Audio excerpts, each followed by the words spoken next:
Commission's Certificate of Appropriateness Committee to order. This is the January 2024 meeting. I'll note that it is 5 o'clock, and at this time I'll recognize staff to call the roll. Jordan Ryland. Here. Wes Tripp. Here. Curtis Casevang. Here. John Reese. Here. Rob Allen. Here. To announce the presence of a quorum. Welcome everyone to the January 2024 meeting of the Raleigh Historic Development Commission Certificate of Appropriateness Committee. My name is Wes Tripp and I'm chair of the committee. If you've not already done so, please sign the attendance roster at the front right up here. A handout of the meeting procedure is also available as well. And agenda and staff reports are available online.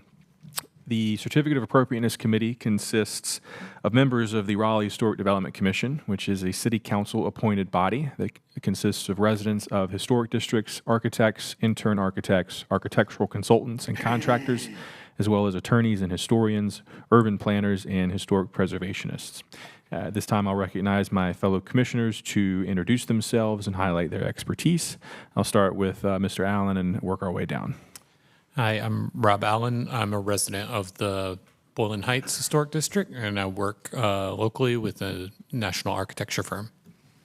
My name is John Reese. I am a registered architect here in the state of North Carolina. I live in the Glenwood, Brooklyn neighborhood, and this is my 4th year on the commission. I'm Curtis Casevang. I live in the Oakwood Historic District.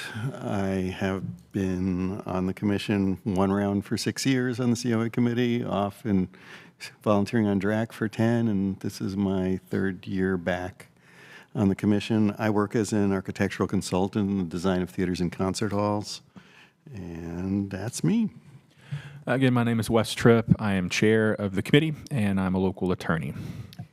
Yes, I'm Francis Raspberry. I'm a local attorney, nickname of Raz in case my name is mentioned up here, and I'm legal counsel to the committee. I'm Jordan Ryland. I'm a local architect. And I'll recognize staff to introduce themselves as well. Hello, I'm Colette Knane. I have worked with the City of Raleigh for almost 6 years, and I have a master's degree in historic preservation. Good evening. I'm Erin Morton Pugh. I've worked with the city for 4 years now, and I also have a master's in historic preservation. All right. At this time, I'll entertain a motion to approve the agenda as published. So moved. Second. It's been moved and seconded to approve the agenda. All in favor say aye. Aye. Aye. Any opposed? Motion carries unanimously. Next, review of the minutes from December 14 and 19. Any suggestion or comments? Hearing none, I'll entertain a motion to approve the minutes as published. So moved. Second. It's been moved and seconded to approve the minutes for the December 14 and 19, 2023 meeting. All those in favor say aye. Aye. Any opposed? Motion carries unanimously. Staff, were there any minor works approved in the last month? We approved 9 minor works this month. All right. Ready to move on now with our evidentiary hearings. Prior to today's meeting, notice has been sent to property owners within 100 feet of the properties in question, legal ad placed, and signage posted at the site.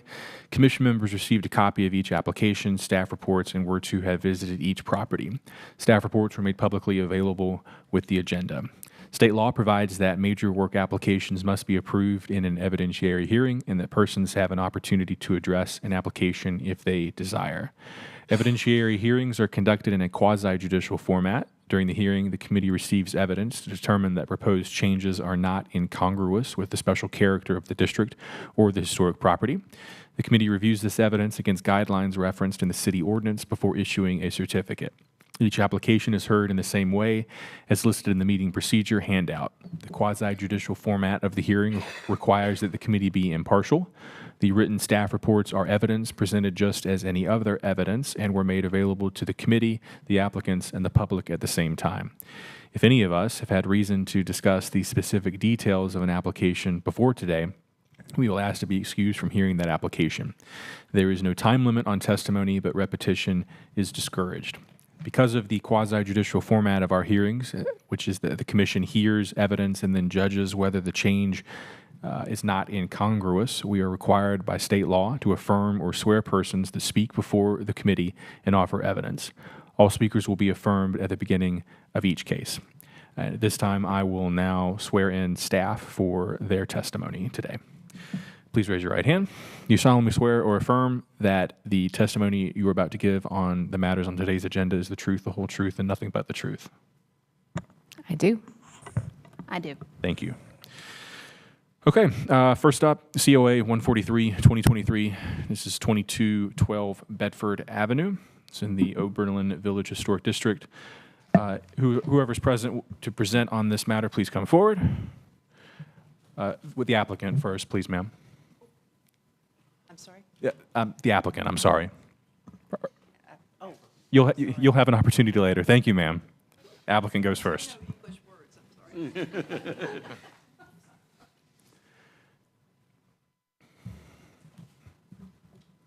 Go ahead and just have everyone introduce themselves, please. Good evening, Mr. Chair. Chad Essick, attorney with Porter Sproul, here on behalf of the applicant. I'm Billy Small. I'm a senior designer with Fraser Home Design. Dennis Fitzgerald, president of DJF Builders. Chad, who all will be testifying? Probably just me and Billy. Okay. But we can go ahead and swear Dennis in too. Okay, sure. Yeah, just go on.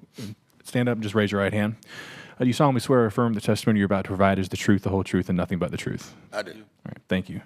All right, I'll recognize staff for their presentation. Sure. So as you mentioned, this is COA case 143-2023 for 2212 Bedford Avenue, which is located in the Oberlin Village Historic District. The nature of the request is the new construction of a primary structure and accessory building, the installation of a driveway, the removal of trees, and planting new trees. So you may recall last year, this property had a previous COA for the demolition of the existing structure on the site, and there was a 365-day delay implemented, and that delay has now passed. So this is a view of the property as it is now from Bedford, and a view towards looking east, down the east property line, and towards the west.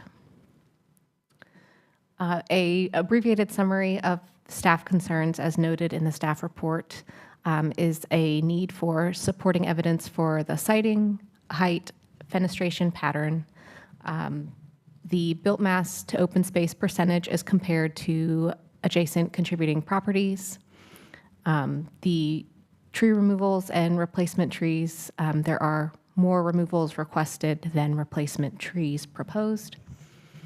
And typical material details and specifications that are usually provided through conditions.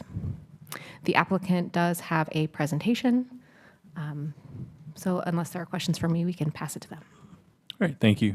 Before I recognize the applicant, I failed to ask my fellow committee members if anyone has an interest in this matter or otherwise feel they cannot be impartial or fair in the hearing of this case. Seeing none, we'll proceed. I recognize the applicant for your presentation.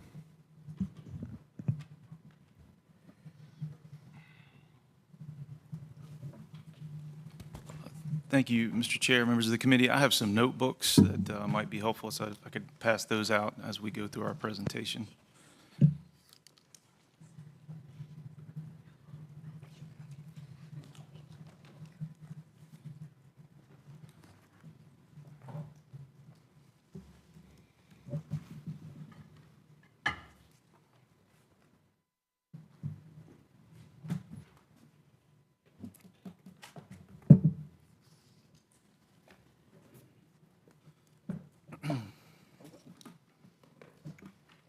Wow. Oh, boy.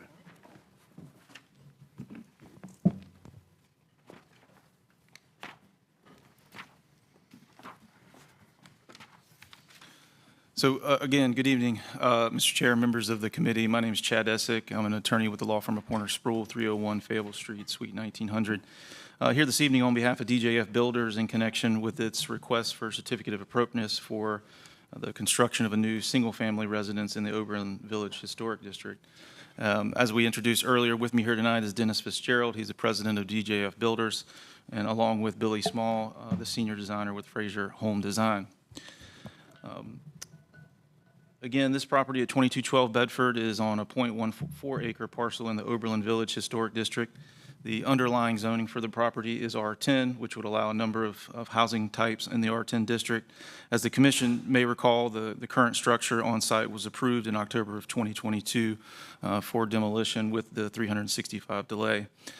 Following the approval of that demolition, our design team went to work to plan for a new home that was consistent with some of the key features and elements of Oberlin Village. As the Commission knows, Oberlin Village is a bit unique among the city's historic districts. The guidelines themselves recognize that the architectural significance of the district, its unusually wide variety of late 19th and early 20th century houses types for a small district. The guidelines, also note that because it was planned piecemeal over decades rather than designed as a planned community, its streets evolved over time and have very differing characters. So rather than one predominant development or architectural design or style like we may see in other historic districts in Raleigh, a lot of the significance of Oberlin Village is its variety in design and building type.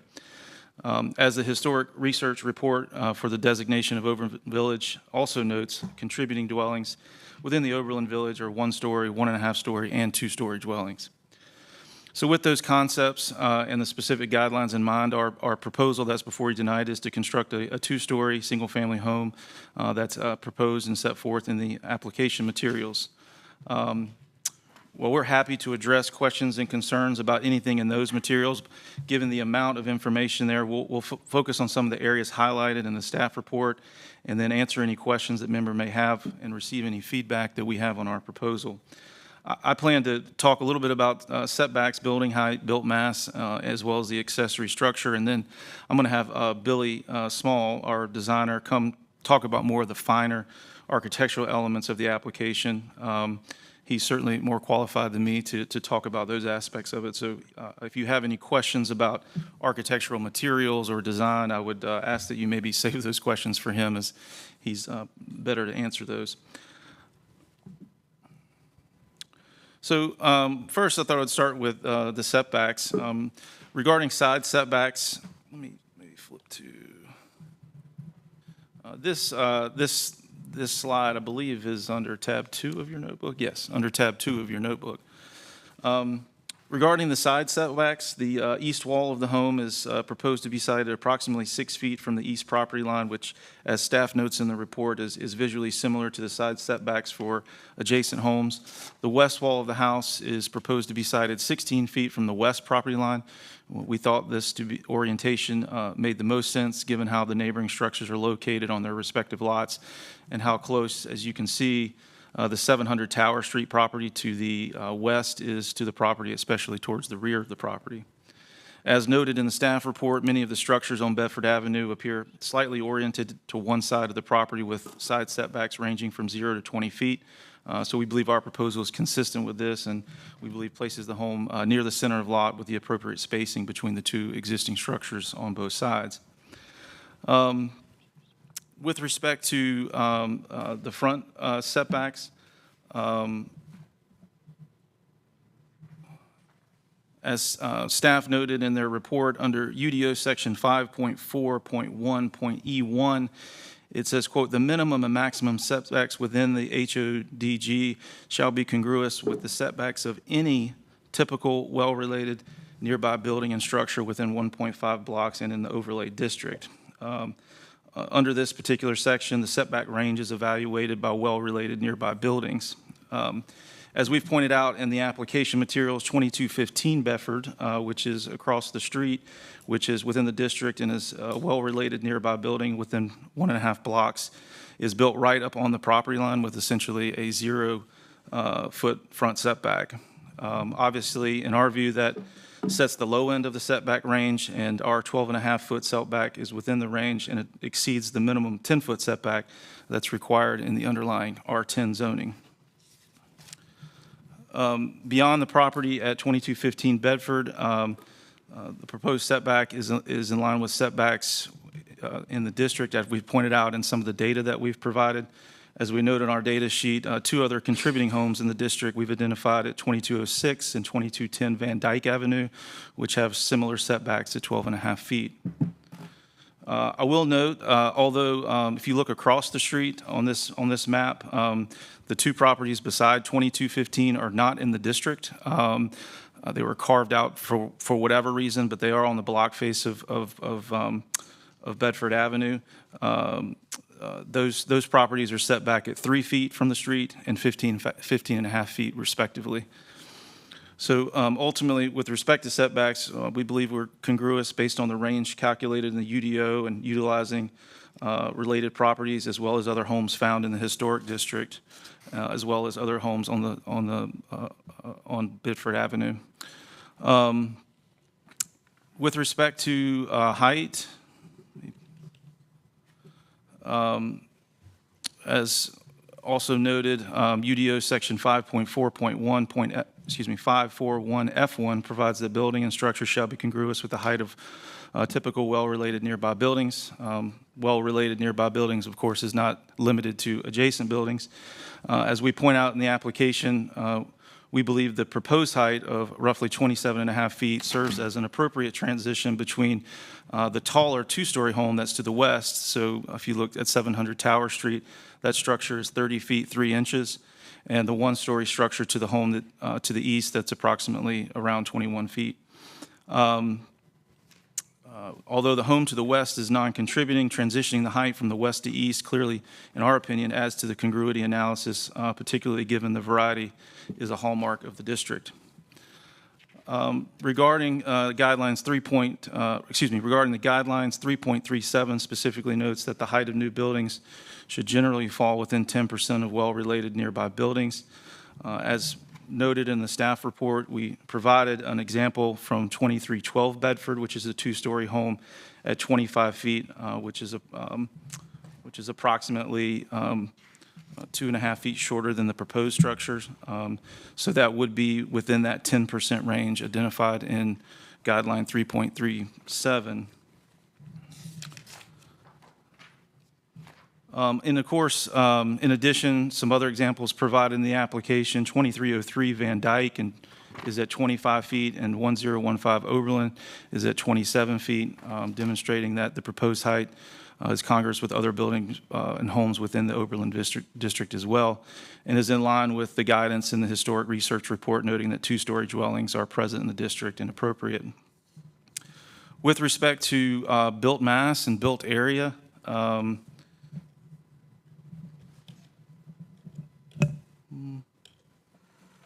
think I'm frozen maybe, or maybe I just broke it. Could be the latter. Okay, yeah. Let's get back here. Thank you very much. I'll quickly touch on these concepts. First, the built area to open space. The lot size here is 6,060 square feet. The application proposes a built area of 3,671 feet. That gives us a built area to open space ratio of 61%. The surrounding contributed buildings, as staff notes on page 3 of their report, range from 17% to 71%, putting the proposed 61% within that range and in compliance with guideline 1.3.8.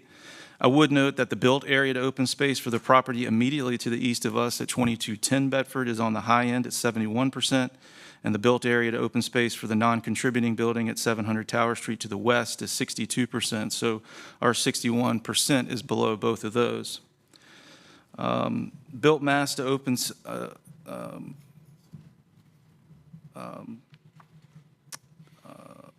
that was built area, excuse me, and so dealing with built mass, we propose 2,614 square feet of built mass, which means our built mass to open space is 43%. The applicable guideline here, 3.3.12, notes that it is not appropriate to introduce new buildings whose proportion of built mass varies from the surrounding contributing buildings.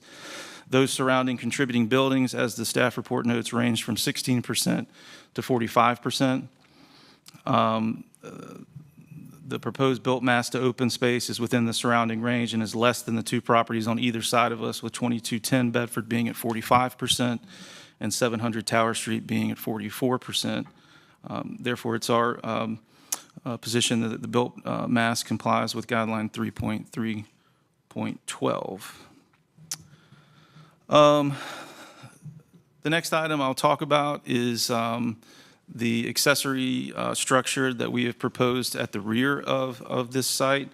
As the staff report notes on page 7, there are a number of examples of accessory structures throughout the district, including multi-bay garages. We've included in our materials the 1914 and 1950 Sanborn fire insurance map that show the presence of accessory structures along Bedford Avenue and throughout the district. You can find those maps under tab 6 of our notebook. The kind of intermittent presence of accessory buildings shown on this map is, of course, consistent with the noted variability in building type and layout that gives Oberlin Village its architectural significance. There is, of course, an accessory structure located just next door, as we show in our renderings here. So given the historic use of these structures within the district, we believe the inclusion of an accessory structure here is consistent with guidelines 1.6.6 and 1.611. In terms of design and materials proposed for the garage, those are, as the application notes, consistent and compatible with the proposed finished structure as required by guidelines 1.67 and 1.68. And certainly Mr. Small can provide a little bit more detail on that as well. Regarding the siding and scale of the garage, the guidelines that would apply, for example, if we were just adding an accessory structure to an existing principal, I think are instructive in this particular case. If you look at the introduction to section 3.2 of the guidelines, that makes clear that accessory buildings and additions should be designed in such a way that is deferential and subordinate to the original building. Here, the proposed garage is located in a way to be clearly deferential and subordinate to the principal building. We have placed it in the back corner in such a way that it's barely visible from Bedford. We've tucked it kind of behind the home. It is at a lower height of under 21 feet on a smaller footprint, so clearly subordinate in size and form to the principal structure. Additionally, I would note that the proposed garage is included in our built area and built mass calculation. So even with that accessory structure, as noted, both of those are within the range of the contributing buildings. Consistent with guideline 3.312, which would suggest, which is consistent with 3.312, which would suggest that an addition or accessory building should not be constructed if it would significantly vary built mass to open space, which I just touched on. I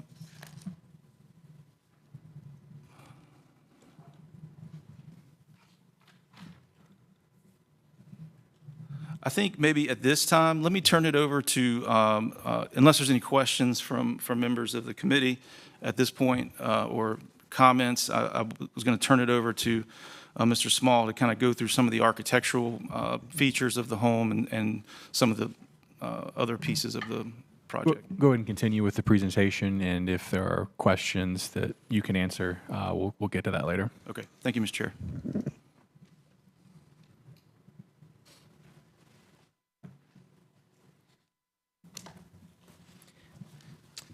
Again, I'm Billy Small, senior designer with Fraser Home Design. So overall, the design of the house is primarily a simple 4-square style box with a single hip roof with accent roofs towards the side and rear of the house. This shape takes cues from simple 1-story hip roof structures at 2309 Van Dyke, as well as 2316 Bedford Avenue, which you can see on tab 4, page 2. And this shape also reflects the scale of similar 2-story structures present on Oberlin Road. The proposed design has a symmetrical facade in keeping with a significant number of homes in the district, and the windows have been aligned between first and second floor, as seen on numerous 2-story homes present on Oberlin Road. Given the historic significance of the front porches within the district, we have included a full front porch with a hip roof that is complementary to the main roof of the house.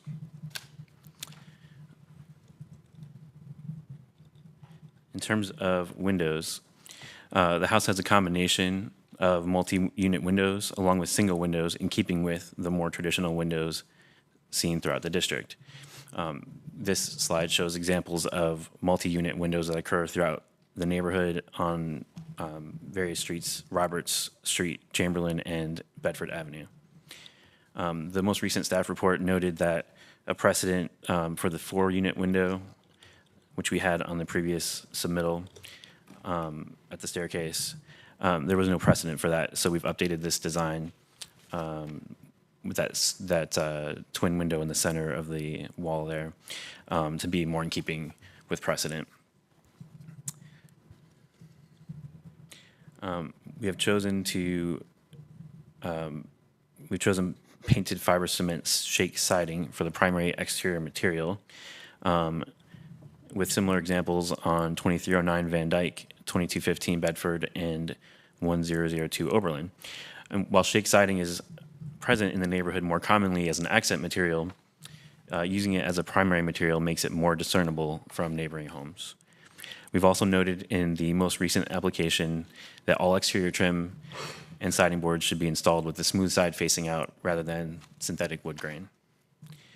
The detached garage is designed as a 1.5-story style massing with a gabled roof covering the first floor and shed dormers forming the second floor studio. The materials used will entirely match the main house, and window size and positioning has been considered to be compatible with the main house as well.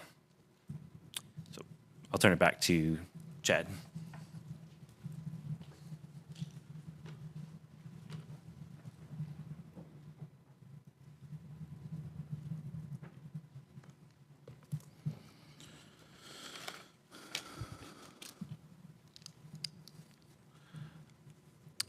I know there was some questions. I want to go back maybe to some of the questions related to trees. We, as a part of the demolition approval, we were approved to remove, I believe, the 5 trees, which are the 3 on the right, the crepe myrtle in the middle. But we, as we put forth in our plan, we're removing that crepe myrtle in the middle of the site back there, or the middle of where the proposed accessory structure will, and we're replacing 2 up at the front.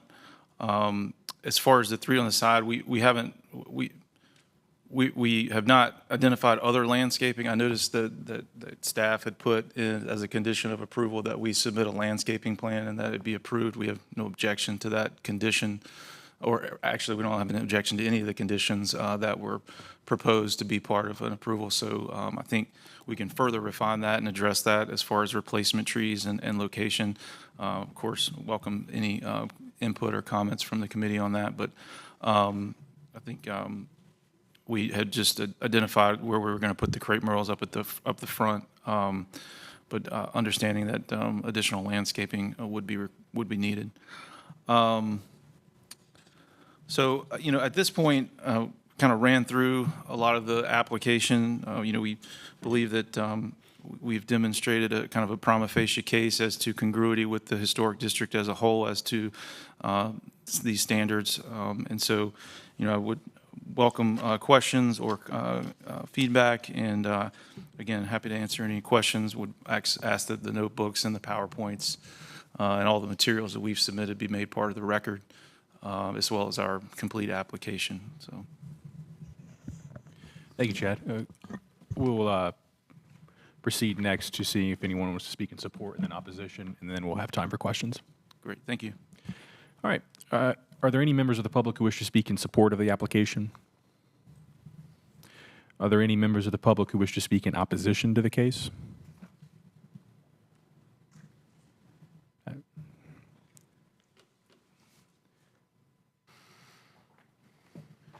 Please state your name, please. Good afternoon. I'm Deborah DeCamelis. I am delivering this for Peter and Jesse. Let me stop you right there. Let me hold on. I have to swear you in, and then you can proceed. You can tell I've never done this before. That's okay. No worries. Just please raise your right hand.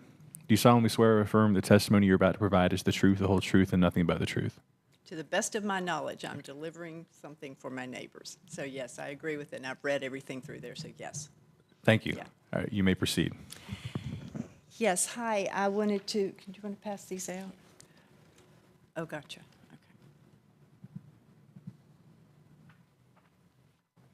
It's very unusual seeing my neighborhood on the slides. So I'm delivering this for Jesse and Peter Meck, who are residents of the area, next door neighbors to this site. And my husband and I live in the neighborhood within the same block. And so I represent a number of the neighbors as well who are concerned about the trees. So I'm going to read, I apologize for reading for you, but I am delivering this from Jesse and Peter. So I'm going to read a couple of paragraphs here, and then I'll follow through with the pictures. Our purpose in writing is to submit evidence of 9 trees on the site which are in excess of 8 inches in diameter. As the COIA stands now, plans are proposed for only 5 of the 9 trees 8 inches or larger on the site. The other 4 large trees are missing in the design, and we request the development of an appropriate plan for all 9 of these trees. So I'll follow through here. All 3. If you'll look at the first slide, this is shows the row of 7 trees on the right. And the second slide shows the 7 trees viewed from the west, looking over 2212 Bedford.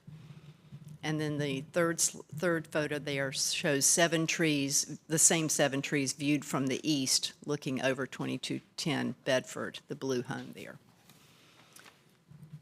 The top picture here shows 4 trees closest to Bedford, and then this next one shows the 3 trees towards the back, the north of the site, and the third photo there shows the front of 2212 Bedford Street, close up of the right-hand east side. Oops, sorry. And this does show a couple of the neighbors with a comparable row of trees. This is across Bedford Street, which was referenced in the earlier presentation between 2215 and 2217. And the next picture shows comparable row across Bedford. So a number of these houses have these rows of trees between them, and they're important to our neighborhood.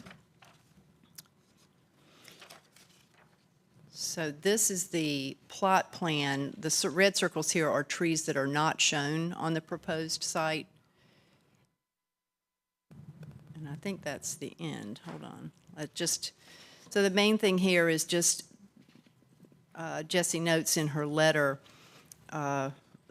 a number of things that they agree with about the site, but please note that we're in support of the other staff concerns regarding the siting and setbacks. We're concerned that the proposed house is sited forward of the adjacent houses to the east and west, and that both the built mass percentage and the built area percentage seem larger than is appropriate for the neighborhood.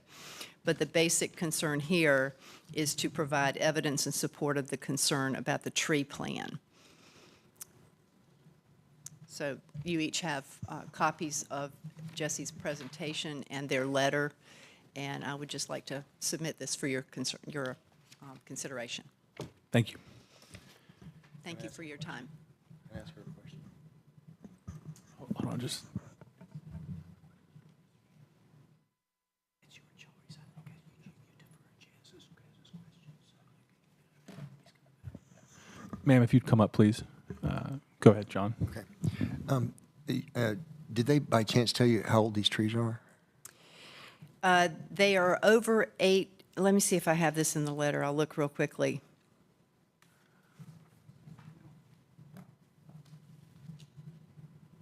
I apologize for not being I the didn't answer know to if they that had been there question. long enough to kind of know. I know trees live a lot longer than we do. That's, Well, if we don't cut them down. the one comment that I said that I liked in here was she said these trees can't be replaced in our lifetime. But our concern is for the row of 7 large trees which line the eastern border. 3 of these are marked for destruction. The other 4 are not shown on the plan. It's not drawn correctly, and we feel this row of 7 mature trees is too important to be ignored. So I apologize for not knowing, but they are 8 inches or larger on the site. And do you know how long Jesse and Peter have been living in Oberlin? I'm Do you know how long Jesse and Peter have been living in Oberlin? They, yes, they've been, I would say, probably 9 years. We've been there 8 years. Okay. They were there when we moved in. Okay, great, thank you. All right, thank you. You can have a seat. Are there additional members of the public who wish to speak in opposition to the case? Are there members of the public with questions or who'd like to make comments on the application? All right, seeing none, I'll recognize the applicant. You now have an opportunity just to provide a response to the testimony in opposition.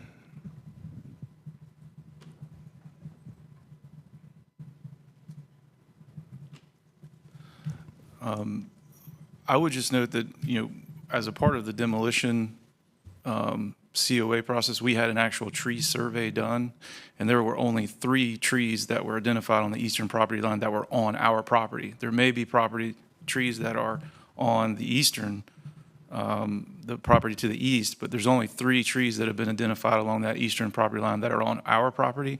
I will note that we did have someone come out and look at it. They're full of poison ivy and poison oak, they felt like even if cleaning all that out and trimming them back would probably kill the trees, just given how in bad shape that they're in. So I just say that for what it's worth. But again, along that eastern boundary, our tree survey sealed by our surveyor only shows 3 trees along that eastern boundary.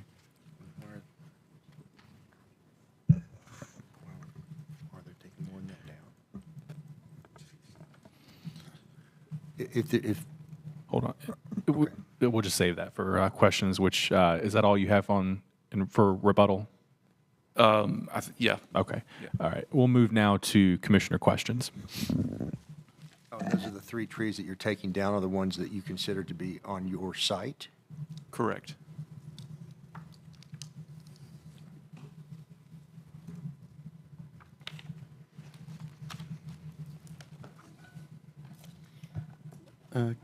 A question on the site plan, specifically, looking at page 1 of the application, it identifies the site as being 58 feet wide and 101 feet deep, which would be 5,858 square feet. Yet all the metrics seem to be as if the site is 60 feet wide, which is correct.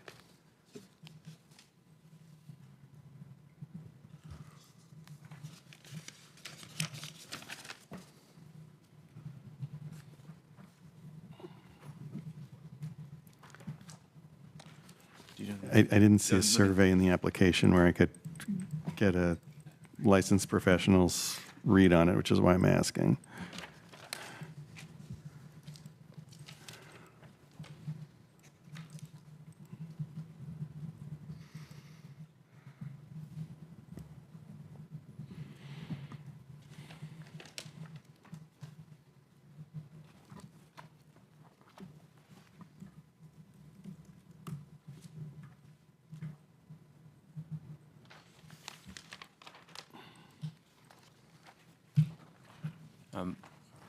At this point, we'd have to, I'm not actually sure if it's 50 or 60. I believe it says, actually here, on our demolition survey, there is a point on the front that says 58.22 feet measured and 60.00 feet by deed.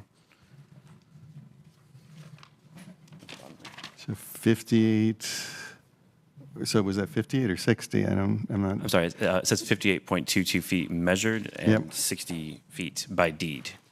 By deed, okay. So 58 feet's probably the right metric to use in area calculations? Okay, so a lot of the analysis probably needs revision to be valid, correct? Yeah. Which increases their numbers? Yeah. Okay.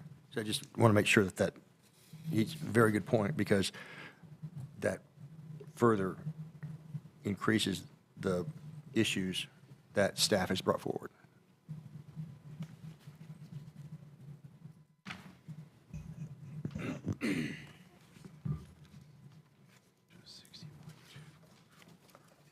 Are we in the question part? Yeah. Okay. I have just one question. Why did you include this 710 Southeastern Reporter T2D series in this very expansive paper collection? Are you talking about under the case law? Yeah. I just included it for my own benefit in case in case that needed to be referenced. It's all. It's just some. Why would you need to reference it? It's case law from that has interpreted the congruity standard, and it relates to how you evaluate other buildings within the district. And I only included it in case it needed to be discussed. And how would it be applied to this case? I mean, this is in Beaufort. Correct, but the Beaufort, the court was interpreting the state law for certificates of appropriateness and the congruity standards, which is the same as what this commission is tasked with interpreting and applying. So we're tasked. I don't know. We're on a state. Raz, this is yours. I don't know if it's state or local. The evidence is relevant. Pardon? The evidence is relevant. Okay.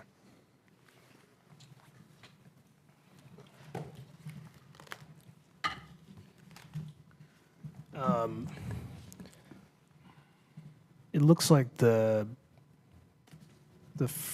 first floor front windows and door head height is 9 feet, and maybe all the other windows are at 8 feet. Is that correct?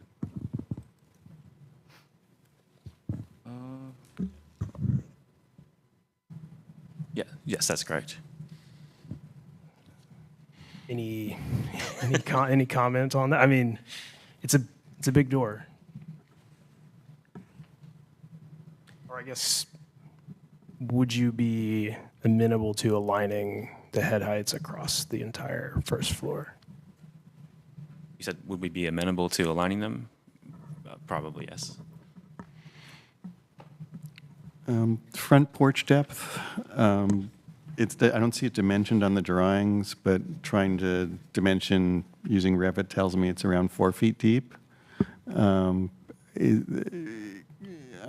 I guess this is a question for staff. If we look at porch depths in Oberlin, my impression is that they're sized to be essentially another room, so you can have chairs and a table and walk across that porch, which 4 feet doesn't seem to accommodate. Is my impression accurate, or is that inaccurate? I don't believe information was provided regarding porch depths. So what is the porch depth on this house? Is it 4 feet? It's 5 feet. 5 feet? Okay. And do you know what the porch depth in the adjacent house is?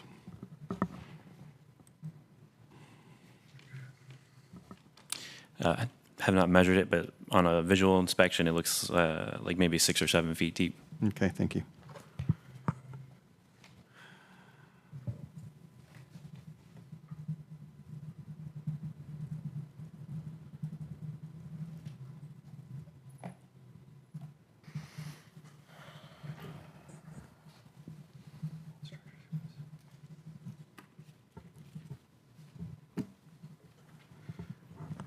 The setback is another thing which obviously staff had significant concerns over at the front from the street.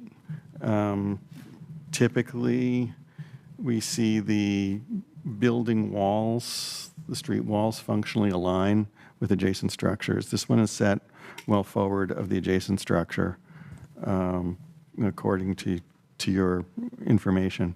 Are there examples of other structures where the building is set that forward on the site in the district that we can hang on to as a precedent?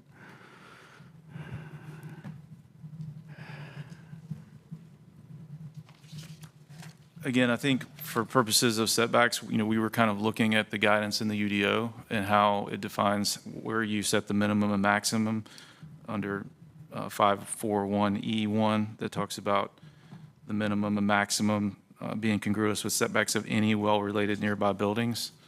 And so, And that's what I'm looking for, is some well-related nearby buildings that makes it congruent. yeah, so I guess well-related buildings are within a block, it's as defined, Yeah, and block across and the street. And so the example that we provided was 2215 Bedford, which is almost directly across the street, which is essentially at a almost a 0-foot setback. It's pulled all the way up to the street.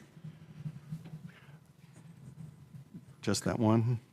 Well, that, again, it says any, but yes, that one, and then there was other ones on Van Dyke that had similar setbacks of 12 and a half feet.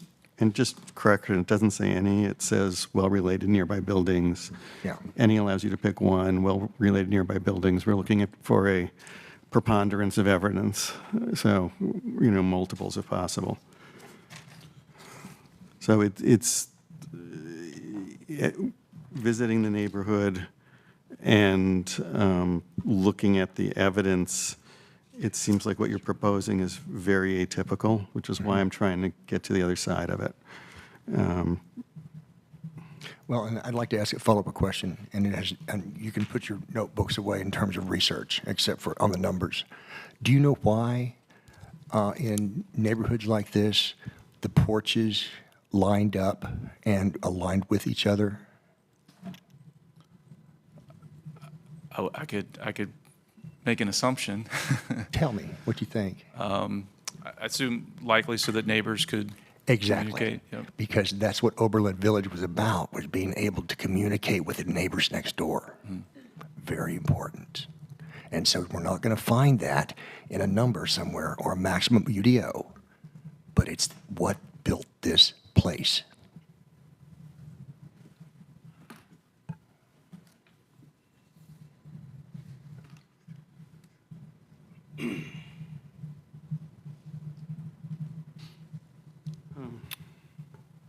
I also want to point out too that when you go back and that 70, I went through your list here of the numbers of addresses and the front setback.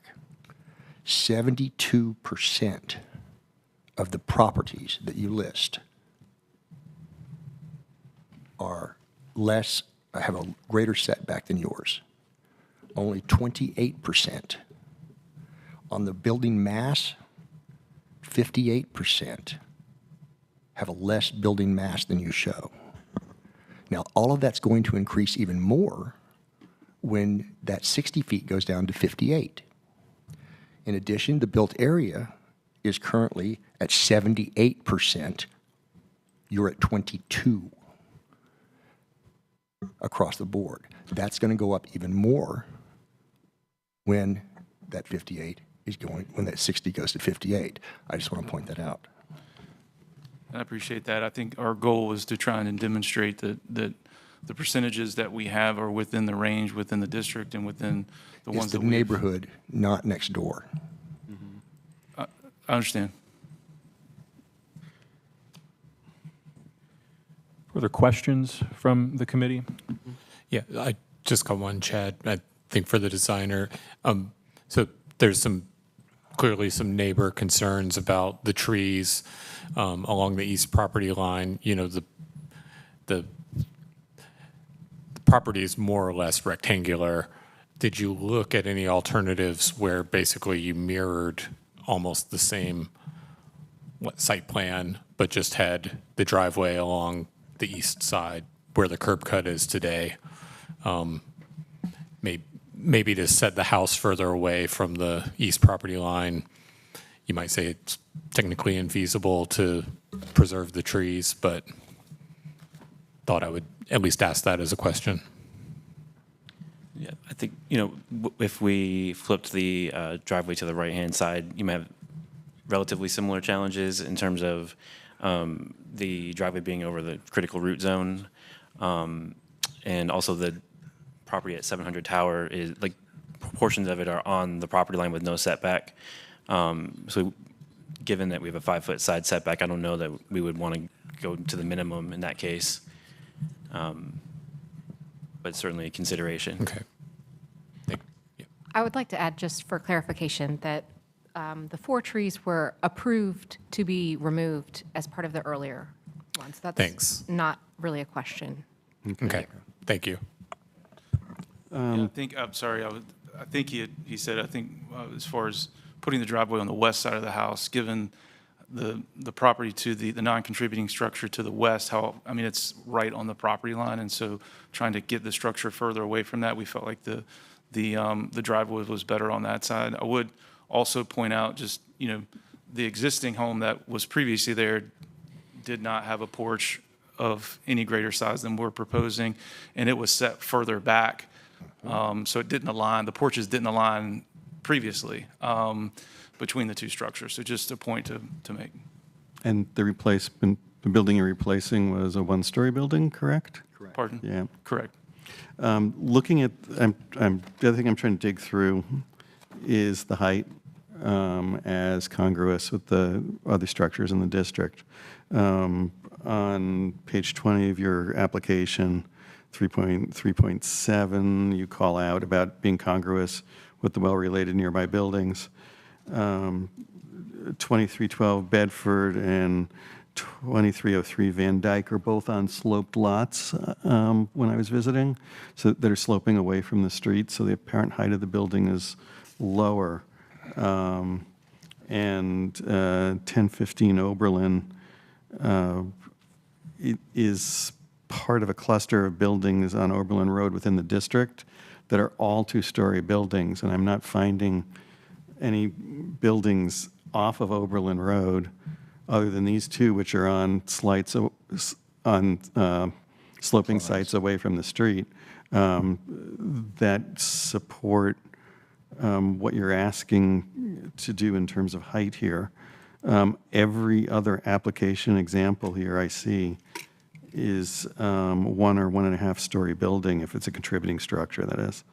Non-contributing structures, there are some higher. So I'm having a hard time getting my hands around some examples that would support the height of what you're proposing. I'm also noting that when you're looking at the proportion studies, that the height of the first floor on the proposed structure is proportionately much taller than the example structures, which I think is further contributing to the apparent sense of height of this building, which is giving me pause in terms of being able to say that it's not incongruous. Mm-hmm.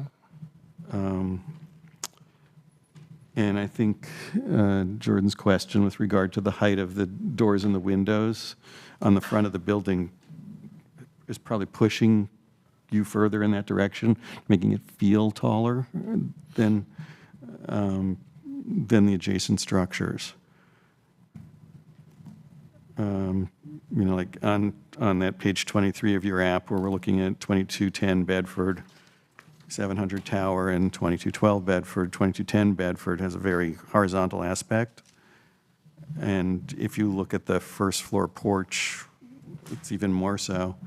And 700 Tower, we're really using a sloped site to justify something, to be more congruous with 2212, when that is not how that thing is going to read in construction. So I think some help getting to the other side of that, which isn't present in the application, it might need follow-up, would be helpful. The other thing I would love to see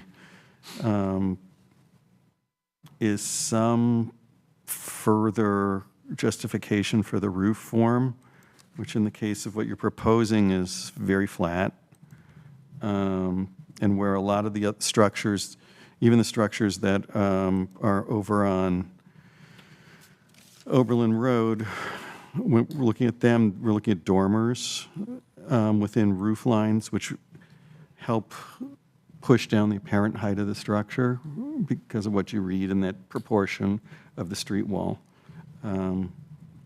These are things I'm trying to chew through in my mind to get through to yes here, right? And my goal is to get to yes. So more help justifying that would be good. May I? You have any response? Time for questions. Sure.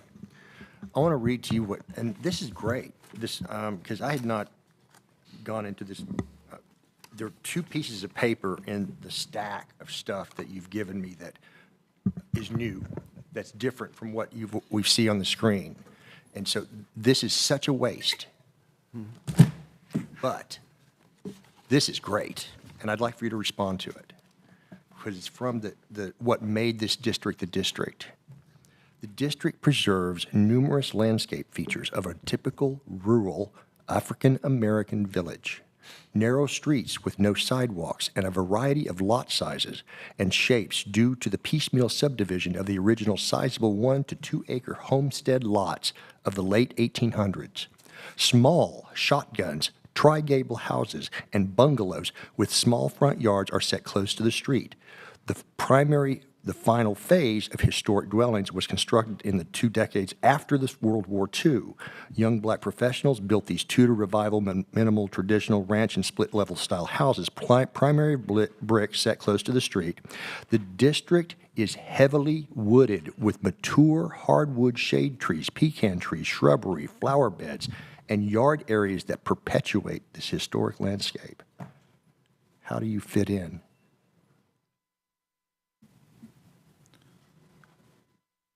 I guess it's a long question there. I don't know which piece. Pick any part.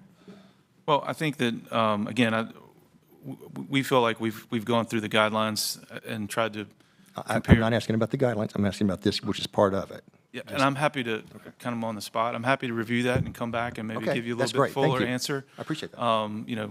We're here to have present our proposal, and we've worked really hard on this to try and come up with something, again, from the height perspective that transitions, something that we believe meets the historic guideline requirements, the specific requirements.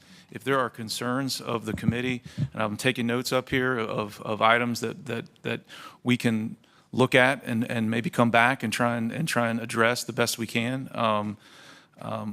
We are trying to do a project that's economically feasible and that fits well in with the district. And we've tried to take a lot of architectural care in how we've designed it. And if there are feedback and things that we should consider, we certainly welcome them.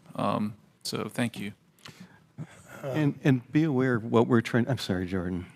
What we're trying to do is not look at if every little element can check a box, but also if the whole of what the design is congruous with the character of the district.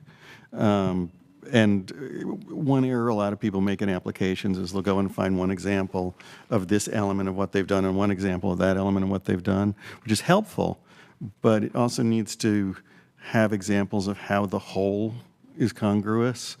And I think you've checked a lot of boxes cleanly in terms of this element and that element, but when I put the whole thing together, the primary structure looks massive relative to the examples of well-related nearby buildings, both in rendering and in the photographs, much more massive than the others.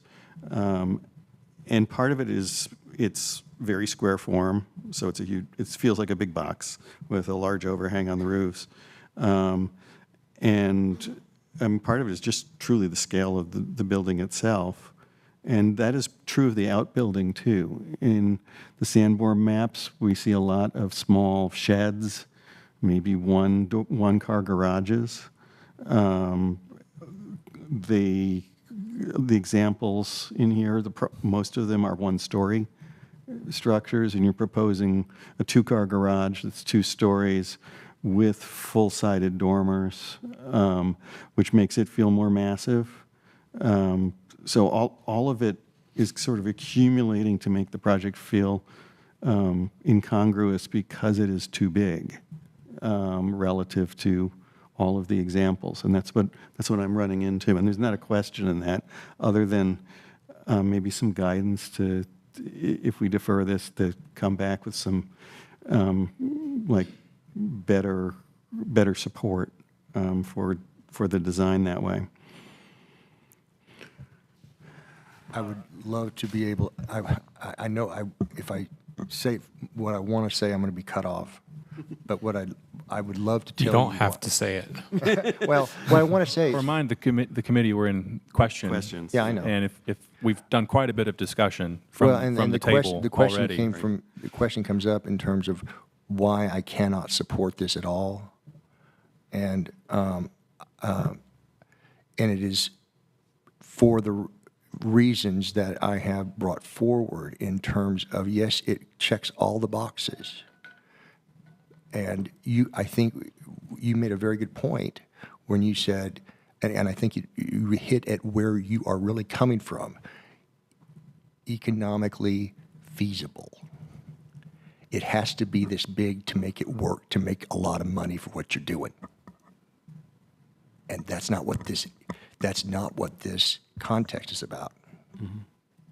I just want to make that point out there. And we see that a lot in areas, because if this were a commercial thing, and it was in a commercial district, and because we've seen stuff in Prince Hall, I would probably be more positive, because that's economic growth for the community. This is someone's house, a private house, but it's not your house. You have a question, John? How do you respond to that? I appreciate your feelings and concerns about it. And again, we'll look at ways that we may address some of these comments, and maybe come back at your next meeting and try and see if we can address some of them. But thank you for your comments, and certainly respect your opinion. I have two questions. I think the first one is for staff, but if the applicant knows, I guess they could answer it too. But is the adjacent property 700 Tower contributing? It is not. Okay. I didn't think so, but I just wanted to clarify. Similar to my question about the front doors and windows, I think it also, Curtis kind of alluded to it, but it means that the porch roof and the lower roof in the back don't align, because you have to pop the front one up higher to clear the windows in a way that you don't for the side elevations and the rear elevations. Like, would you be amenable to aligning all of that, head heights, fascias, et cetera, et cetera? So, short answer would be yes. And I did want to ask a question of the architects on the board in terms of the scale. Do you feel like a two-story house on a side street in Oberlin is appropriate in any sense, or at a lower height, or is a two-story home on this street totally inappropriate? Can we answer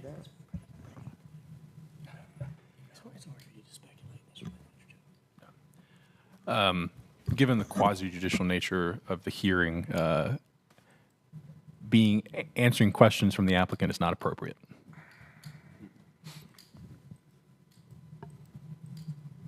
A question for staff. In your staff comments, you note that there's a tree protection plan provided, and I'm looking for it, and I'm not seeing it. Are you looking at page 20 of 63 of the PDF, which is the site plan with adjacent neighbors scale? I saw it in here. Hold on. Okay, please. I think it's Yeah, tab 2 in my the notebook. last page of tab 2, tab 2, page 10, or it has a number 10 on the bottom. Well, on those, we're usually seeing them prepared by an arborist. We're seeing trees on neighboring properties and protection for those, and details of what the protection plan is supposed to be. And I'm not seeing that within the context of that page 10 drawing. I'm seeing a note that there's fencing around the one hardwood tree at the rear, but I'm not seeing any notation about neighboring trees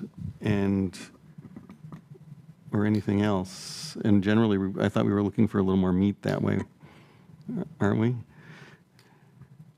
It depends. Okay. Generally, yeah, that's helpful. I think we'd want to see a tree protection plan that's a little more detailed that way. Just so I'm clear. Yeah. Are you referring to that, specifically to that one tree in the back left corner? Well, it usually considers trees on the adjacent properties too, because if their root systems overrun your property line, we're looking to protect them so that I they guess, survive the construction. Are you meaning the property to the north then? The north and some testimony from the neighbor earlier suggested that, and you suggested, I believe, that there might be additional trees that are sitting on the lot to the east. Oh, you mean in connection with the removal of those trees? Not necessarily in connection with removal, but the construction of this building is going to impact the root systems of anything that's currently there. So if it's not slated for demolition, it's not on this property, it's a tree that we generally look at as needing protection because trees are protected structures within a district because they contribute to the character of the district. And the tree protection plan would generally give you a diameter of the fencing, then some information on the fencing. It would typically survey the surrounding lots where the root systems would overlap with your lot and show the trees on it. And just identify any rules to preserve those trees. And I think staff could get you an example of a complete tree protection plan from another application. That would help you get to where we need to be. Okay. Additional questions from the committee? Rob? Anyone else? All right, we'll close the evidentiary portion of the hearing. You can have a seat. Thank you very much. We'll move to committee discussion, which there's been plenty of. I'll just add some comments about earlier in the presentation, or in the question period, there was some issues raised about the calculations of the built area and the built mass, about the I guess the overall lot size not being accurate. This is a feature of Oakwood, or not Oak. I'm sorry, not Oakwood, Oberlin. The structures, various different styles of architecture, different styles of building. If you're looking, if we have the correct number for the overall lot size, what they've proposed, I do just want to note, the total built area and the total built mass, it'll change by like maybe a % or two. And the evidence that they provided, with the 1.5 blocks within the well-related area, that's what our guidelines require when looking at congruity with when it comes to setbacks, when it comes to height. And it seemed like, we were wanting more. If we want more, then we need to change our guidelines. Well, the well-related, though, is looking for protected structures, contributing structures, and I think a bunch of those were not contributing in that, too, which is... I thought it was just one. I think it's actually a number of them. And it is the district, not necessarily just the neighboring structures. That's how they phrased it, but that's not our understanding of how we look at this. We look at the district. And so I think that's a little, when you zone it in there, is again, you're cherry picking how you want to perceive it. It's bigger than that. It's the whole, not the part. We sort of ran into this on another application. I believe it was on this street, two-story structure. There's a lot of different precedent to pull from within the district because of the difference in character from the houses that are on Oberlin and the ones that are not on Oberlin. Yeah. I believe my understanding is a number of the houses that are on Oberlin were actually moved there after some time, and that as a result they don't really match the rest of the character of the district, but they are within it. So there's a little bit of like. It's a unique feature of the district. It's just the different architectural styles, different. It's not like Oakwood. It's not like Bowman Heights where it's right. Well, I think the point. I think that Jordan's trying to make, which I agree with, is that if you're going to allow that argument to allow different varieties in something, then you're looking at the overall.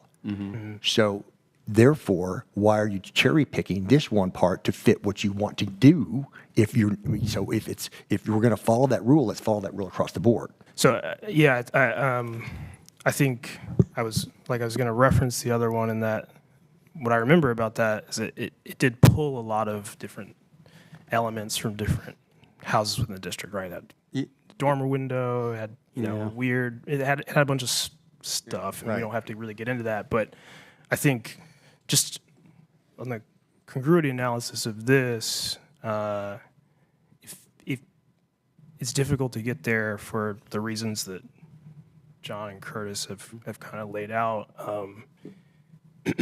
I think, part of getting there is the front facade, just the way that it presents itself on the street. It's very close. It's very close to the street. It presents as taller than it actually is. It's not terribly tall, but as we talked about, that the front porch, the front windows, they all sort of heighten the feel of it, and it really hulks kind of even between a house that's shorter and a house that's taller. It feels like it's the tallest thing there.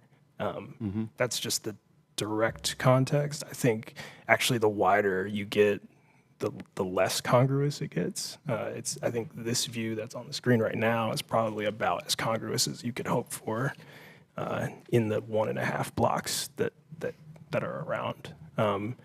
So I think, and it kind of compounds, right? Because they have a large 2-car garage in the back. That means that the main house has to sit further forward. That means you can't get a nice pair of street trees in the front. You just get crepe myrtles. It just sort of builds into something that is not congruous because of the chosen elements that make it up, which is kind of how I feel about it. It's not insurmountable, it's definitely. Well, I'm going to take you. I think it is insurmountable. Okay. Simply because it is 20 pounds of potatoes in a 2-pound bag, and the character of this district has always been, for the most part, on certain streets and certain sections, yes, you can find other evidence. But for the most part, it is small houses on decent-sized lots, and there is room to grow. There is also more lot than there is house on footprint for at least even the evidence that they brought forward, 72%, 58%, 78%. That's huge. But it's already in the district. Pardon? It's in the district. No. That's what is in the district in terms of the amount of area that is larger than what they've got. So it's not what you're saying. It's not 78% bulk. It's 78% space. And that's different. Are you referring to 78% as Open. Open? Oh. Yes. Well, yeah. I mean, there's some that are 78, and there's some that are No. 20. No. When you add up the percentage of number of the houses that they put in there, 78% of them on their list in that thing. There were, it looks at, I'll bring it forward. John, is the point you're trying to make that there's a majority of the examples Yes. are 50% or more open? Correct. Okay. Yes, that's the point I'm trying to make, is that, for the general for the general portion of this neighborhood, and this neighborhood is about a village quality. And here's my point I see so many developers coming into these neighborhoods because they see a cheap price on a house, or at least something, because it's got a tiny little lot on it, and what they're buying is the lot, and they can afford it. And my point to all of them, since I'm on TV, if you buy, Mr. Developer, if you buy a lot in a historic neighborhood, especially Oberlin Road and in the Prince Hall District, in these African-American neighborhoods where there are small little houses on big lots, if you're not willing to work within the context of that character, which is what I listed out in terms of a village quality, a smaller house on a bigger lot with more space than there is house, then don't buy it. And I think to Jordan's point, if we're looking at the elevation, And the question as to whether or not you could put a two-story house in here. I don't know whether you can put a two-story house in here, but what I'm looking at in the evidence presented to date is the eave line, even on the non-contributing structure next door, is lower than the eave line on this house. I was looking through the application again to see if I could find an example of not an Oberlin Road property that had dormers, and I'm not even finding an Oberlin Road property that has dormers. Because dormers would be the natural go-to in terms of how to essentially reduce the apparent scale of this. And I'm not seeing that in here. So I think it's going to be a challenge to do an application that is approvable, but that said, I'm not saying it's impossible, but I don't know that it's going to be this quantity of square feet in one box. There's no way that I can support this application. Yeah, there's definitely design elements on the main structure that are in good faith. They're headed in the right direction, so to speak. I am really struggling with the ADU, the two-car garage in the back there. No, me too. And part of it is I think it really does upset the balance of the lot. You know, if I know there was a small shed just based on the map that was back there before, but there's also a much smaller house in front of it.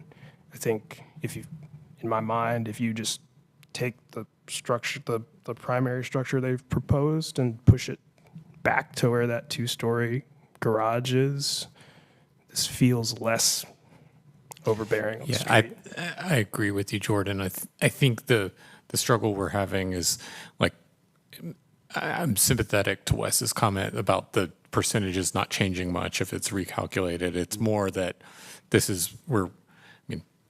you look at the site plan and it's a literal explanation of why the built mass and built area takeoffs are done. And I think you're right, Jordan, that the garage and ADU are kind of like pushing everything forward. So the examples presented, of like, being much closer to the block face, well, that is a one-story house, so its apparent mass is less.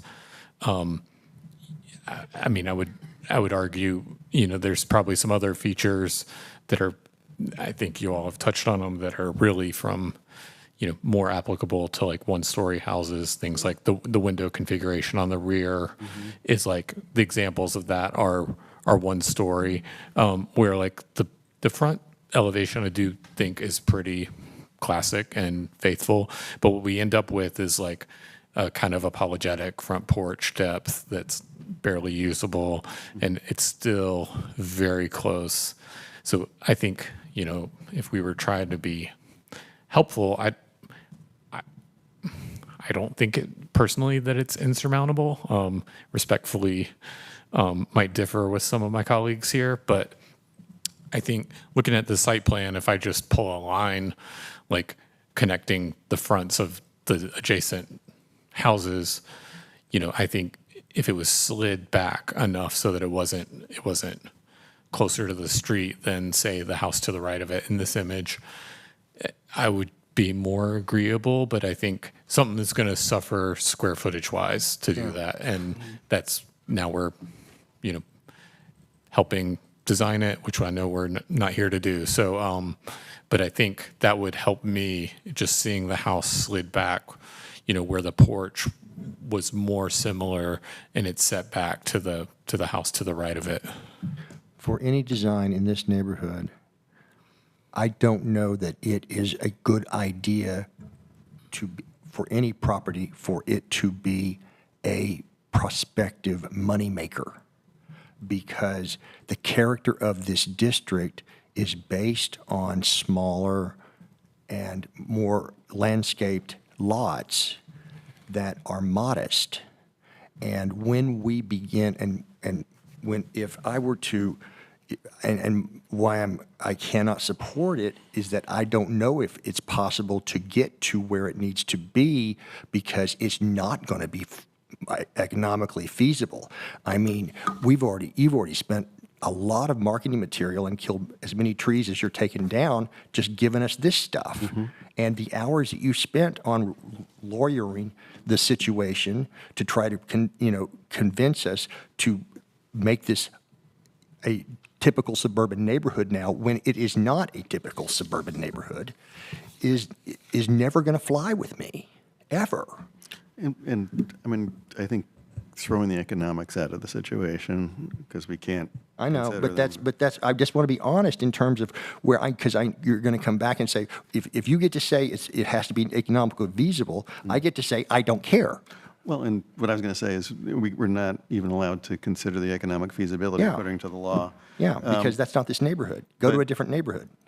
Yeah, and it's, so I think it's, what this all comes down to is needing to ground the design more in what's around it. What is the contributing structures in the neighborhood. In the congruency of the district. Yeah. Not cherry picking the neighbors next door.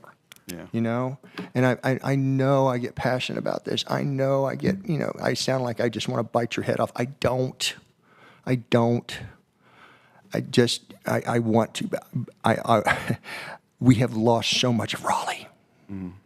And, I read in here that, I don't know if you know this or not, but the applicant knows this or not, but I read, do you know that this house was built from Mrs. Mary A. Jones when she lost her first home on Wade Avenue when they took it to run a highway through it?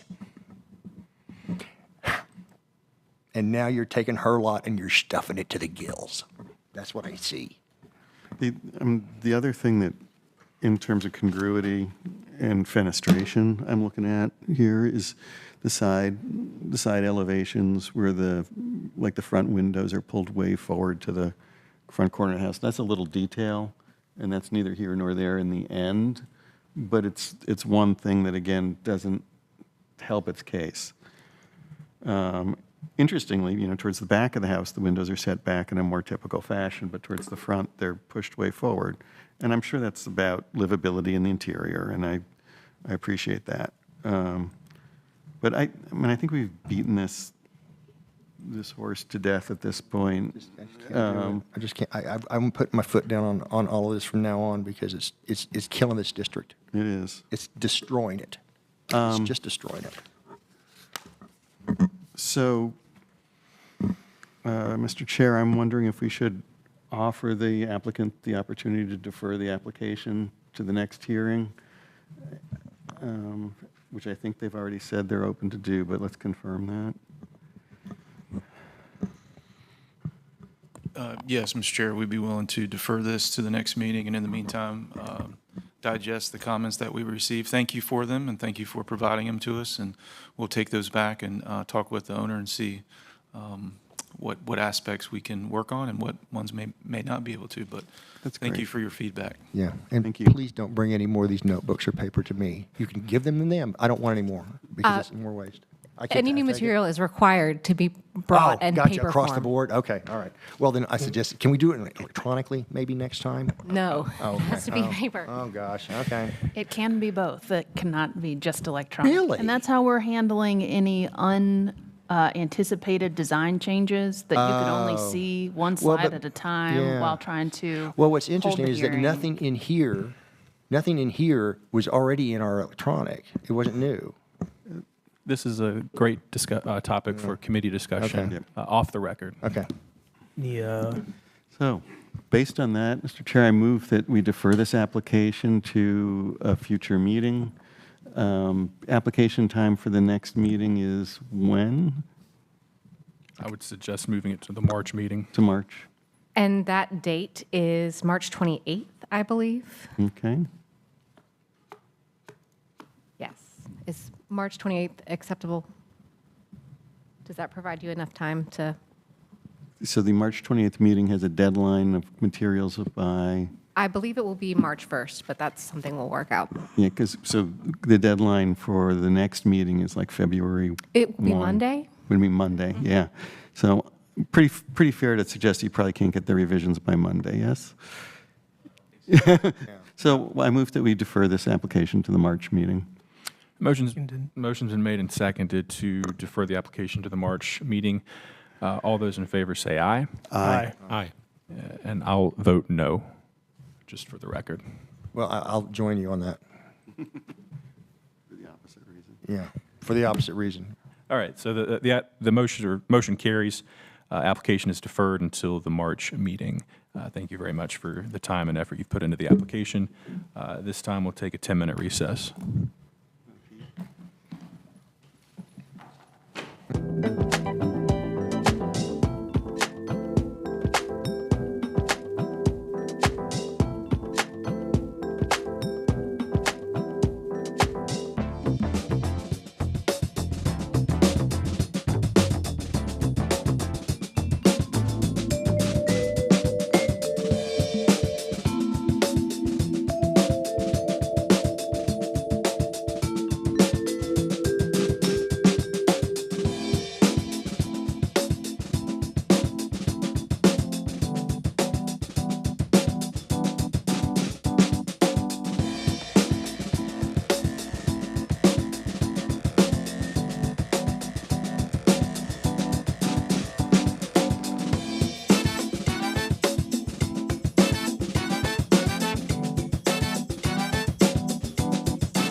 Certificate of Appropriateness Committee meeting back to order. Next application on our agenda is 609 East Lane Street. Will the applicant please come forward?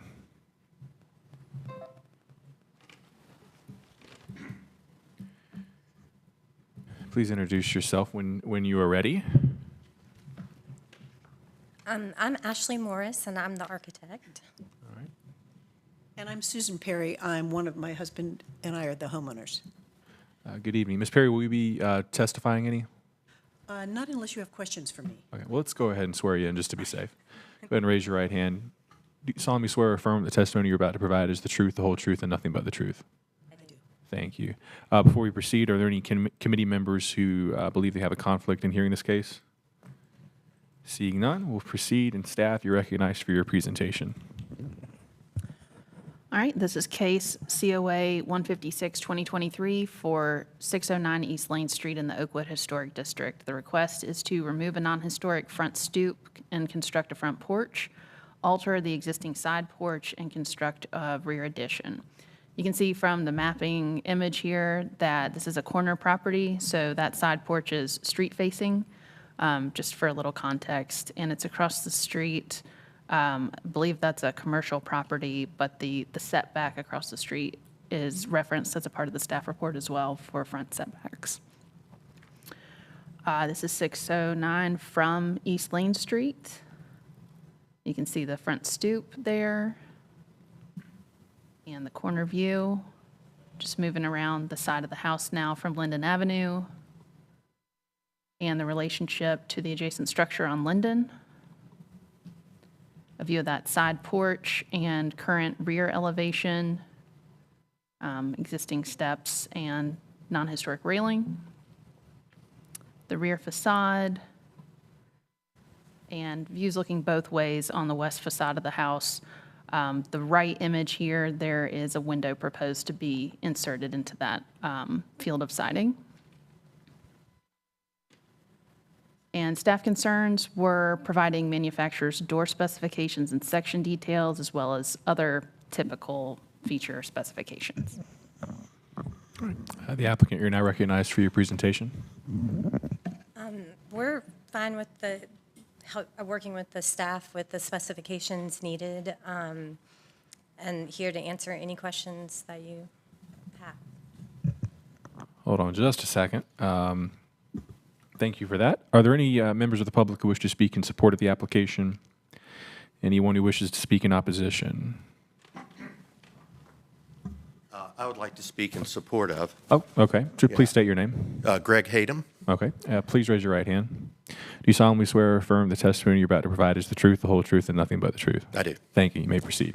This is a neighborhood house, and I know the people and know the type of work they believe in, and I'm confident that based on this designer as well, that it would be an addition to the neighborhood. Thank you. Thank you. Any additional comments in support of the application? Any in opposition? Anyone with questions or comments? All right. Hearing none, we'll proceed with committee questions. Hey, Ashley, I have a few questions. Sure. You know I always do. I know. So the looks good, nice application. The just a couple of questions. The front porch railing, you have there's a lot of examples in the application, and I know you're not trying to you put in the application you're not trying to mimic other styles. My question is about the height. It's 2'10". It seems a little tall, and I wanted to ask just one: where did the height originate from? And then the single picket design is fine, but it's accentuated because of the height. It seems like. They have grandchildren, and it's really more about the character too and screening. They're right across from Side Street, Smokehouse, or I'm sorry, Smokestack. Sorry about that. The restaurant across the street. Oh yeah. And then there's also some Airbnbs, and so just privacy screening. Mm-hmm. The 210. That's also code, but. They're not very high off the porch. I think that they would be okay, potentially, if we needed to lower it. Yeah, and I'm not saying to do that. I was just asking Yeah. where it originated from, because I think one of the defining characteristics of a lot of the examples you provided are that they are historically a little lower, and that, plays into the scale. But I guess we could also argue that it is a new porch. Yeah, and of course. that the height might differentiate it a little bit from the more historic ones. And the other two questions are just, they're nitpicky, but on the rear elevations, like the little bump out that's being added Yes. to the back, it just looks like, especially on so I'm looking at pages 30 and 31 of the application, it just looks like the way the windows are grouped together. Like the rear facing ones, there's 3, but they're a little narrower on like kind of set back on that elevation. There's 2. There's a little bit more breathing room around them. And I would say the same for the next page on the left side elevation. It looks like there's 2 windows kind of squeezed into a narrow bump out, but if there could be one, it might feel a little more.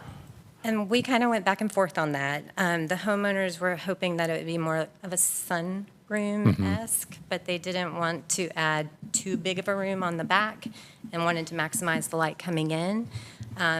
So we tried to keep with the proportions that are set up, but also, again, trying to differentiate the new from the old. Those are kind of the ideas that were brought from the design of it. Okay. And then the last thing is just it seems like you're digging out a little bit to get to the basement entrance, and, maybe just a comment as much as a question, but just being sure that water has a place to get out of there, because, it seems like that's a site design issue, but if it could start to affect foundations of the house. So Right. it seemed like there's enough fall on the site when I looked. There is, and there's that rain garden, the city sponsored rain garden in the back. And so we will be very careful about how to get water drainage directed to that area. The homeowner has a little workshop underneath. Yep. And right now, and he's 6 foot tall. And so trying to get into that little crawl space door that provides access to the basement area right now is awfully awkward and tight. So we were just trying to find a way to create what we needed, but also hide it. And so, yes, we are very concerned about the drainage, and we'll address that as well. For the record, I'm 6 feet tall and have a little crawl space door, and I can sympathize with that. So, okay, no other questions. Thanks. Additional questions from the committee? All right, seeing none, we'll close the evidentiary portion of the hearing. You have a seat. Thank you very much. We'll move to committee discussion. So you grilled her, but not the other guys.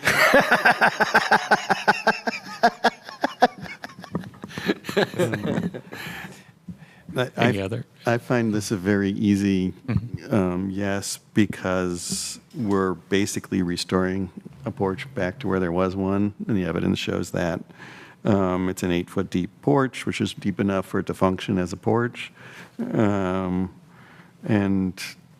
I had similar thoughts on the railing, but looking at it as a whole, I don't think it's a problem. Well, and I was thinking. I just wanted to ask the question of the origination of the height. I mean, I was also thinking, could she put in a horizontal rail, so it's almost, there's a kind of almost a 2-rail or a split in some way, so that you understand what the original height would have been versus so it's like there's a second. I hear you, but if it came in presented that way, I don't think we'd ask for evidence of that, and we wouldn't be able to provide it. I got you. So, I mean, I'm fine with it. yeah, There's no I think issue. it reads okay. Yeah, no, I mean, I think Ashley understands this neighborhood very well and does a beautiful job each time, and really hits all the right. She understands the character, the congruency of the neighborhood very well. So thank you so much for what you do. And I think the other thing I'd point out is relative to the last application we saw, we see tree protection plan looking at protect trees on and off the lot and their impact. So, and it certainly demonstrates that other than the tree at the corner of the property, nothing is being impacted here significantly. So, I'd like to make a motion. Or unless you need to close the discussion. I move, let me see. Wait, I need to pull up my thing. Curtis, maybe you should do this. I need to pull up my thing, I'm sorry. Or Rob. come on, you got to do it without me, guys. So go ahead. Okay, hang on, I got to pull it up, because I'm not gonna screw, I want to make sure to do The this kicker right. is you're moving based upon the application evidence presented during the public hearing. Yes, I am, And the rest is whatever you want to say. yeah. That, oh shoot, no, I've lost my thing, just a second, you're right there. That we approve the following, or we approve this application with the following potential condition, with the following conditions: that all grading and concrete work required to provide access to the rear basement door be contained within the footprint of the rear addition and screened from view. 2, that all new windows and doors have a smooth painted finish. 3, that the porch ceilings and flooring boards be painted wood in a traditional dimension and configuration. 4, that the following materials and specifications be submitted to and approved by staff prior to the installation or construction. A, roofing specifications, including material profiles and color. B, porch ceiling and flooring specifications. C, porch screenings panel specifications if appearance will differ from traditional mesh screening. D, paint colors if not matching existing. E, gutter downspout specifications and locations if any. And F, exterior lighting specifications if any. Second. Motion's been made and seconded to approve the application subject to the stated conditions. All those in favor say aye. Aye. Any opposed? Hearing none, the motion carries unanimously. Thank you very much. Congratulations. The decision will be official at next month's meeting when the minutes are approved and signed, and then you will receive the green placard. Is that the correct terminology? Blue. Blue placard. Yeah, blue. Okay. Again, thank you. Okay, moving on. Last application is 511 East Jones Street. The applicant, please come forward. I'll note you've already introduced yourself, Mr. Hayden, but I do have to swear you in again. Sure. So please raise your right hand.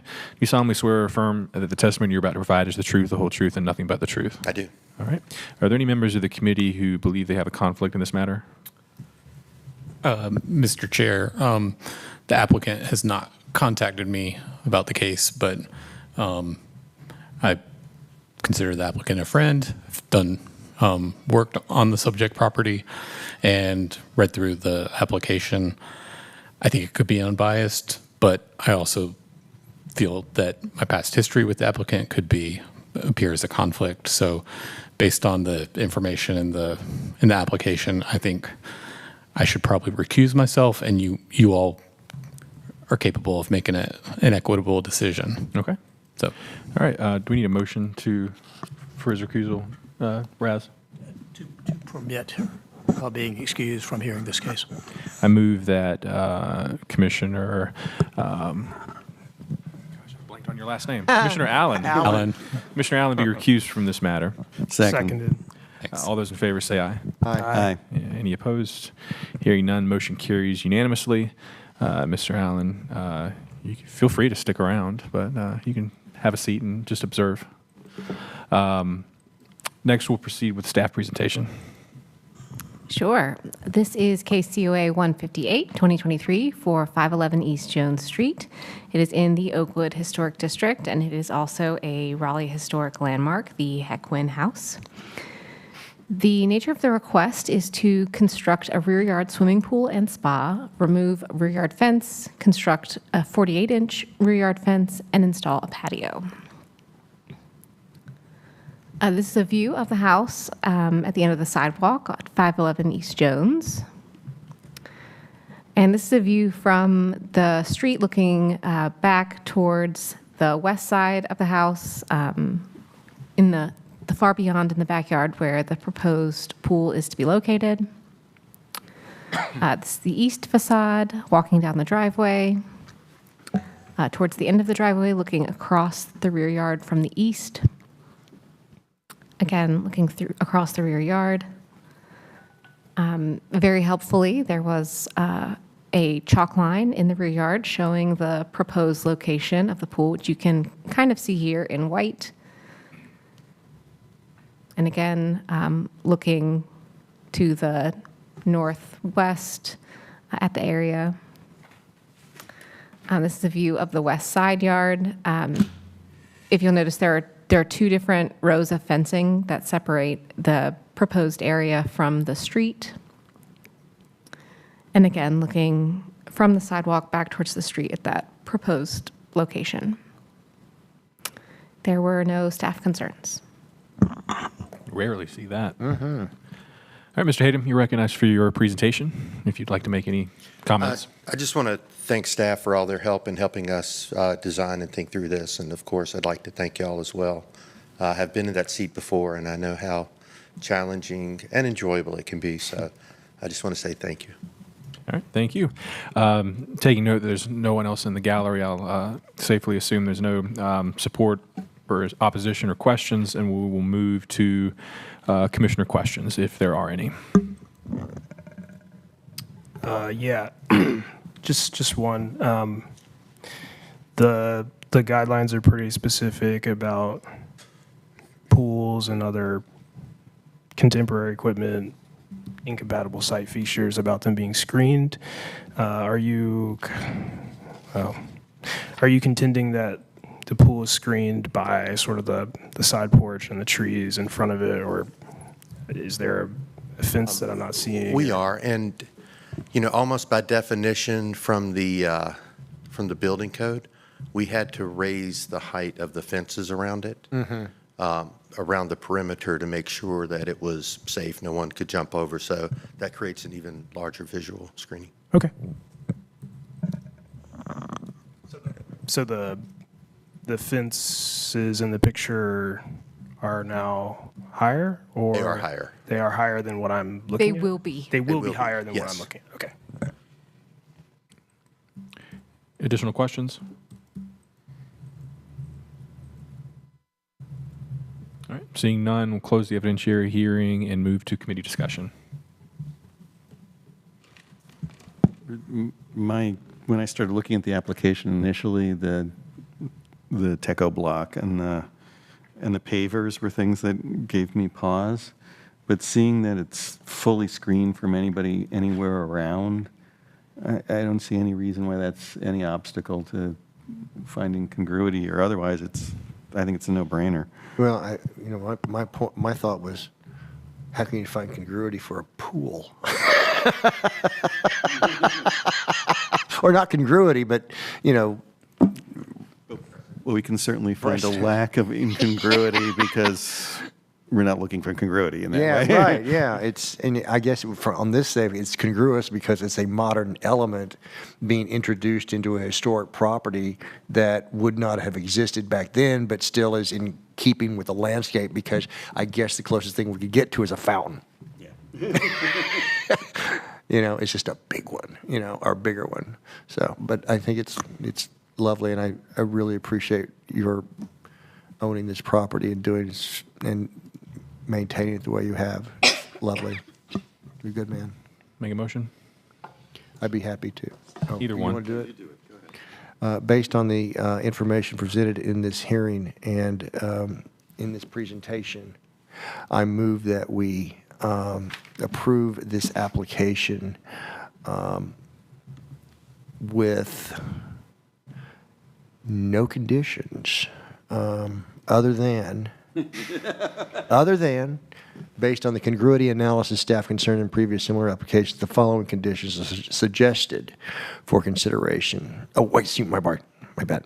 If we're moving. Yeah, we know. It's not Suggestions are suggested. out. It Yeah, did- okay. It's an order. Let me say, the conditions are that any new post holes be dug manually and tree roots larger than 1-inch caliber that are encountered while digging shall receive a final clean cut using tools designed for that purpose, such as loppers. 2, that the tree protection plan be implemented and remain in place for the duration of the construction. That's it.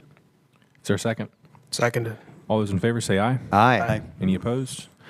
Motion carries unanimously. Congratulations. As you're aware, the decision will be final next month after the minutes are reviewed and signed, and then you'll receive the blue placard. Thank you very much. Thank you, sir, so much. You're so welcome. All right. I will note that 515 Washington Street, 419 Watauga Street are deferred and not being heard. I assume they'll be next month. That is the plan, I believe. We'll find out. Definitely Washington. And also 419 Watauga. All right. Prepare for an eventful meeting. Yeah. Any committee discussion? All right. Hearing For something. Oh, go ahead. Since this is my last COA hearing before I'm out of here, I think I leave it in very good hands here, you guys. I really have loved working with you. So, and you'll see me on the other side of the table. I was just about to say, I'm sure this is not the last time we'll see you. And I do want to say that, Curtis, you have served this board and this committee over the years with such grace and incredible knowledge and thoughtfulness. And if you have always been my go-to for understanding how to see things in a communicative light rather than just a passionate emotion that reigns in my soul sometimes. And you have been my mentor and my hero in so many ways. And thank you for doing what you've done for the city of Raleigh. You deserve every accolade you could possibly get if they ever give you one. Thank you. Yeah, thanks, Curtis. Couldn't have said it better myself. Ditto those remarks. Any other committee discussion? Anything from staff? No? All right. This meeting is adjourned. Thank you, sir.